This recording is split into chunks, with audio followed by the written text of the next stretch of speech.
বাংলাদেশে যখন তেলের সমস্যা তখন বাংলাদেশের মানুষের অবস্থা। চল দিয়ে গাড়ি লাগলে একটু ঘুরে বসি। আলাদিনের বাপ হচ্ছে গাড়ির নাই তেল আর ঘুরে বসি। আরে বেশি তেল লাগবে না, একটু হলে তো হয়ে যাবে।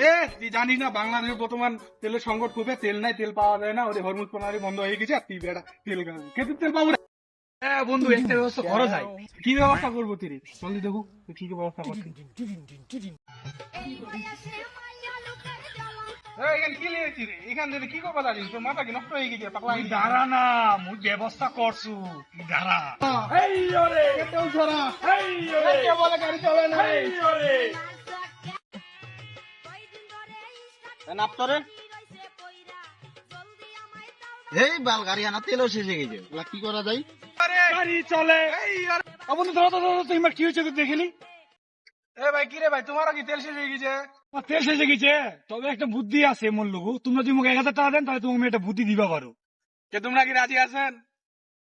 হ্যাঁ ভাই, আমাকে বুদ্ধিটা তো দি, 1000 টাকা দিব, ব্যাপার না, আমাকে তাড়াতাড়ি বাড়ি যাওয়া লাগবে। গাড়ি তো খুব চলছে, 3 কিলো বাড়ি চলে যাবো। বন্ধু ইঞ্জিন তো গরম হয়ে গেছে। কি রে আসলে দেখো দি, হ্যাঁ বেটা ইঞ্জিন তো গরমে নিয়ে এ মোর ইঞ্জিন গরম হয়ে, গাড়ি তো ইঞ্জিন গরম নি হয়, মোটটা হচ্ছে ইঞ্জিন ভাড়ে পালাক। তুই তো 3 কিলো লাগাই দে, মি মোট 2 কিলো লাগাই।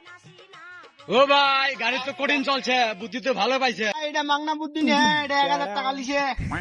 মোর যে বুদ্ধিটা দিনু কেমন লাগিল? হ্যাঁ ভাই বুদ্ধিটা খুব ভালো লাগছে। একবেলা ভরা পেট খাইলে 5 কিলো রাস্তা যাবে। বন্ধুরা, আমাদের এমন সব মজার মজার ভিডিও পেতে আমাদের চ্যানেলটিকে লাইক, সাবস্ক্রাইব এবং ফলো করুন।